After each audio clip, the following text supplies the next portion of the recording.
না আমি আর পারি না কি করব?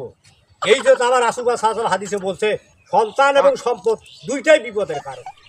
এই যে আমার এক পোলা আছে, এই পোলার সঙ্গে আমি পারি না।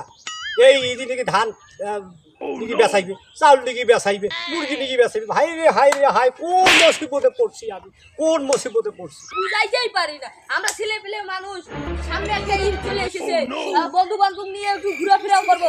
আব্বা বুঝাই না। ও আব্বা কি বোঝেন না?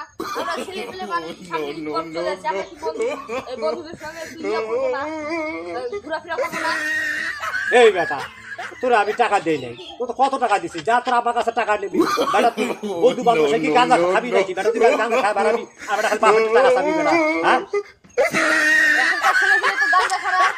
হ্যাঁ গাঁজা খাওয়া লাগবি নাকি? আমি খুবই হাতি ঘুরি, আর তুই আমার ছেলে হাতে গাঁজা খাইতে মানছি কই? হারাম দাদা, যা তোরা আমার কাছে টাকা দিবি, যা হারাম দাদা যা। পারি নাই ছেলে পেলে নিয়ে পারি না, কোটে গাঁজা আসলে এই গাঁজা আর গাঁজা।